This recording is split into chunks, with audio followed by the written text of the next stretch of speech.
So we all know the weirdness that is the AI world that we're living in. And I had the most disturbing interaction with AI that I have ever had yet. And I need to tell you about it. And then I'm going to tell you about a book that I was really, really, really excited about reading. And I told you all about it. And then I finished the book and I was like, oh, we need to talk about that. But first, please let me tell you how I called out AI.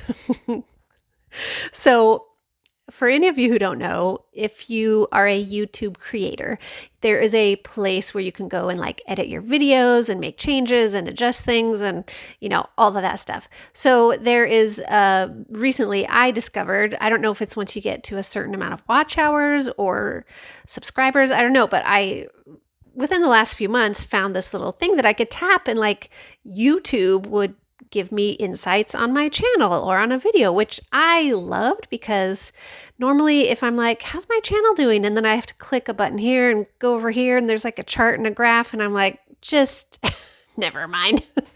But ever since this little star type thing showed up, it would say like, catch me up on this video. I'm like, okay. And then it would just tell me in very plain language and understandable, here's how this video is doing. It was really great when you were talking about this and people really love this. And here's your viewers and where they're coming from. And I was like, okay, that makes way more sense than just trying to figure out a chart. So I was like, this is cool. Then it would also help me come up with new video ideas and, like, hey, your audience might enjoy this or that. And there's just general things that this AI, I guess, will tell me about my YouTube channel, all run by YouTube. So, okay, that's cool. Well, yesterday I wanted to know how one of my videos had been doing because seemed like my channel's been doing pretty well and videos are doing, I don't know, pretty well. So, I mean, numbers aren't like astronomical, but generally things seem to be, like watch hours are going up. I'm getting in front of new viewers, so all the things that you want as a YouTuber. So I click on the little star thing that's just generally, I think, to tell me like, how's my channel doing? Which I think I wrote and said, how's my channel doing or something. Well, guess the response I got. It said, hi, Kendall. Great to see you again. Here's how your latest video is doing and your channel and all this stuff. And I was like, no. I'm someone who has learned how to have boundaries and a healthy sense of self and, doing what you need to have your own back and all that kinds of thing. Now, did I ever think I would have to have that with AI? I did not. Yet here I was, confronting AI on the fact.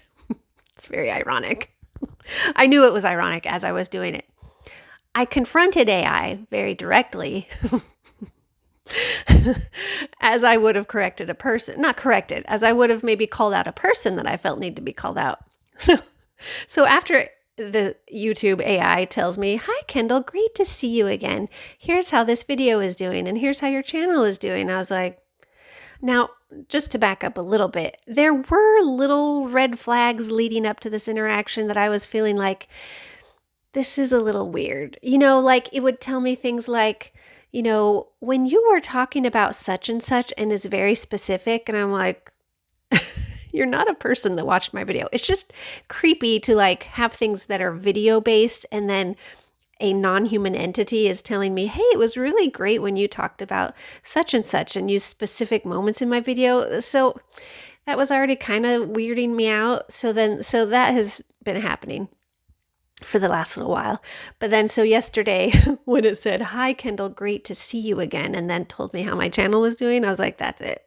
I need to say something. So Kendall, who does not enjoy confrontation ever. I mean, I'll do it, but I don't like it at all. Like, I don't like it. I could make a whole video about being terrified of confrontation and disagreements and having to, call people out. I don't enjoy it. Back in my 20s, I unfortunately did enjoy it, and that anyways, I've changed a lot since then. That could also be another video. Anyways, I do not enjoy calling people out. I don't enjoy calling AI out now, apparently, but I did it.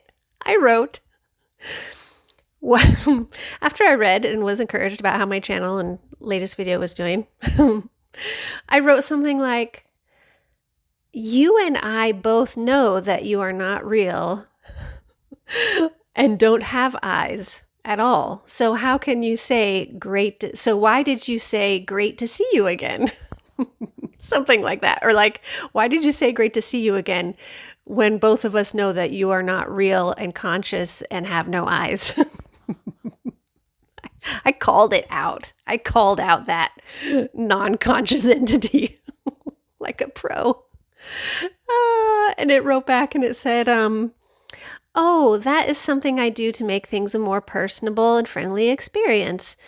Something like that. And I wrote and I said, wrote back, you're like typing into like a chat bot kind of thing. So I wrote back and I said, why not just give me a factual summary of how my channel is doing? And then it's thinking, it'll be like, YouTube is thinking, or AI is thinking. I don't know how it says it, or like processing your request or something. So it's processing. And then it gives me it's almost like it was this passive aggressive response from the YouTube AI. It was like, here is a factual, it's like the driest, least friendly summary you could give. It was like, here's a factual summary of your channel's performance. I was like, oh, AI is mad. It was funny because I'm like, just the very fact that a human being would call out AI, anyways, it's weird times, you guys. Like, how do you feel about this whole AI thing? Like, it's helpful in summarizing some things, but there's the whole data center stuff and not good. So there's a lot of not good, but then it's like, then it's helpful sometimes. And you're like, I guess it's not that bad, except for that the data center thing is, and the whole artistry and how it all goes. But then it's like helping me with, summarizing things. Like, here's how your channel's doing. I'm like, that's helpful. And then it gets weird. And it's like, great to see you again. I'm like, that's creepy. It's also, do you want to know why else is creepy? I keep a little cover on my iPad. I'm recording on my phone, but normally I'm on my iPad, and I actually am one of those people that covers the camera on my iPad, unless I'm doing a video call with somebody. So the fact that it was like, great to see you again, Kendall, I'm like, but I have the camera covered. So weird. Oh, you know what? Oh, you know what would be interesting is after this video gets posted, I wonder how the YouTube AI will summarize this video. That should be interesting. It's going too far down the rabbit hole. Anyways, so yes, I called out AI, and I'm just curious if whether or not you're a YouTube creator, what your thoughts are about it, helpfulness or the ethics of it and whatnot. But also, if you are a YouTuber, do you use the AI thing? Does it help you, or does it creep you out? Or like, I'd like to know how you interact with that. Oh, it also was suggesting, I wanted it to help me with, I noticed it could like help you with a thumbnail. I'm like, that's nice, because I spend all this time in like Canva or trying to figure out what would get people's attention and stuff. And then it was like, yeah, I'll create a thumbnail for you. And I thought it was literally how it usually does when it used to give me ideas for a thumbnail, and it would just choose like a part of the video where I'm going, or something. I thought it was going to do that, and I could choose between different ones, but it like created a whole thumbnail with AI using an AI version of my face, which I could not do. It's too creepy. I'm like, they call it like the uncanny valley. That's what it looked like. Anyways, just know all the thumbnails on my channel are my actual face. Just want you to know that. Because truly, you guys, I think in this weird world of AI, I think people are just really craving like realness. So I'm going to try to keep it as real as I can. Even when YouTube AI is telling me it's nice to see me again. We'll see if it tries to pull that again. I don't think so. Anyways, I want to tell you about this book that on my last video, you saw me probably. I was like, I'm so excited about this book and I'm loving it. And then I got to the part, let me just tell you, this is the book Digging to America by Ann Tyler. So if you missed my last video, the short summary is that this is about two American families of different heritages adopting children from South Korea. And it's like their families and relationships. It's awesome with character development. That's why I was loving it so much. Well, also because of the topics that I'm like, this is going to be so good. So there was an Iranian family and a white family, and then they're adopting daughters from South Korea, and just like so many layers. And I was just like, this is going to be awesome, because they were dealing with, like I said in my last video, there was like, the woman in the white family thinks that she's very open-minded and culturally aware, but she actually is being very insulting and like with microaggressions and just insulting things that, anyway, you know how things can go. And so I was just fascinated with this story, all fiction, by the way.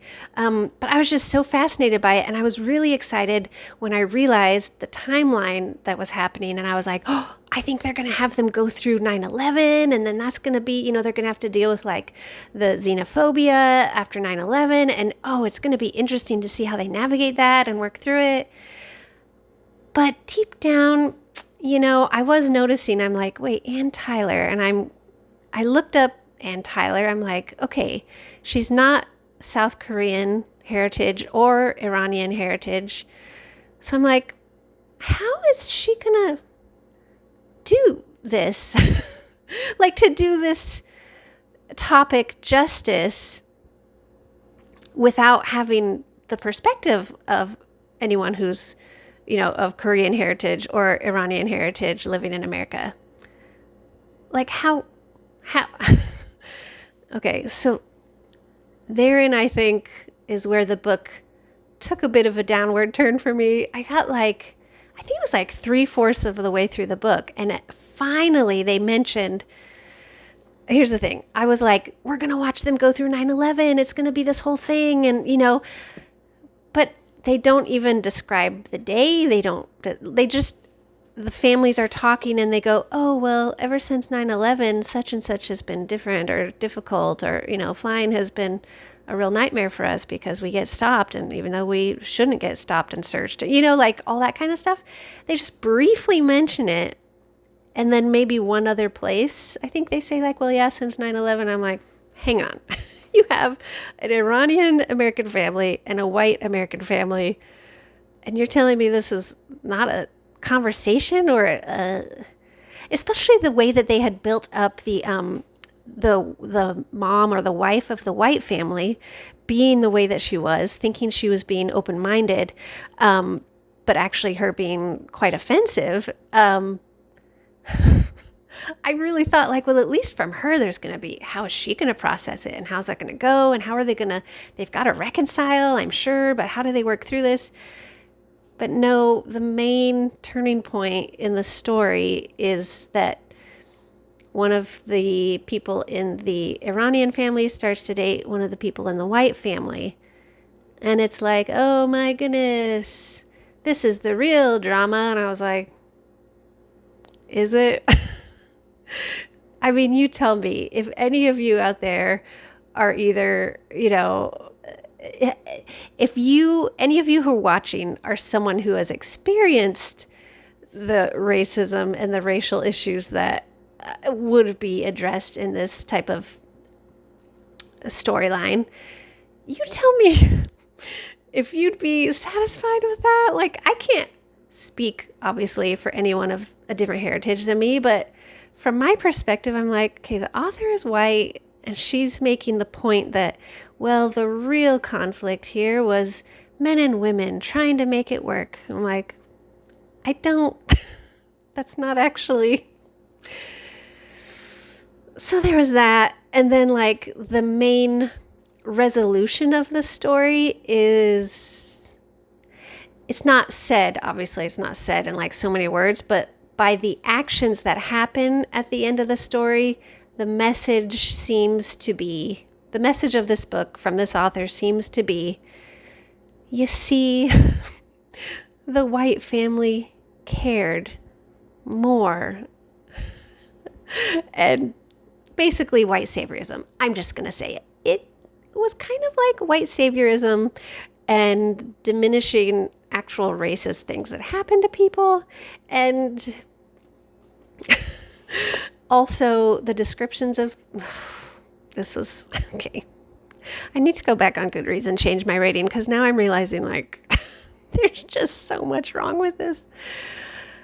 The white author only uses physical descriptions of people's noses when they were the Iranian family and descriptions of people's eyes when they were the South Korean members of the family. So I'm like, if you were an author of either of those family heritages, there's no way you would even think like, why do you have to mention that? It's just, it was so like, ironically, I don't know. The author seemed to, in a way, be kind of like the mom from the white family character, where it's like thinking that you're really open-minded and having this great cultural commentary when actually it's kind of offensive. It's like, no, it started out so, like 3/4 of this thing is great. And then it turned and I was like, oh, you guys aren't going to navigate 9/11 and oh, you're going to actually, the whole problem between them. I'm just saying. It was a tricky one. So it started out great. And then it was just kind of like, this actually is kind of offensive. So if any of you out there have read this, let me know your perspective because anyways, I was very excited about it and I couldn't stop reading it. And then as I was reading it, I was like, oh no. So anyways, I can't really recommend it unless we can like change the main conflict of the story and then the resolution to not be like, there's even actually two things I wanted to say. There is a moment in the story where a woman in the Iranian family says about the white mother of the other family and says, I realized she means well. So like a white author is having an Iranian American woman say that a white American woman really just means well, and let's have some compassion for her. I'm like, I don't think you're doing what you think you're doing in this story. So that is my summary of that book. So I was super pumped about it. And then I was like, yikes. So I knew I needed to update you all on this story. Digging to America by Ann Tyler. That's the report. If you would like to support this channel further and are not on a tight budget, feel free to check out my Buy Me a Coffee donation site. Link in the description. Also in the description, the gratitude journal that I'm selling. I think that's it. Tell me your AI. Tell me your AI weird experiences. Also tell me your weird AI predictions for how YouTube AI is going to respond to this video. I'll keep y'all posted. Okay. Thank you so much for watching, and I will see you next time. Bye.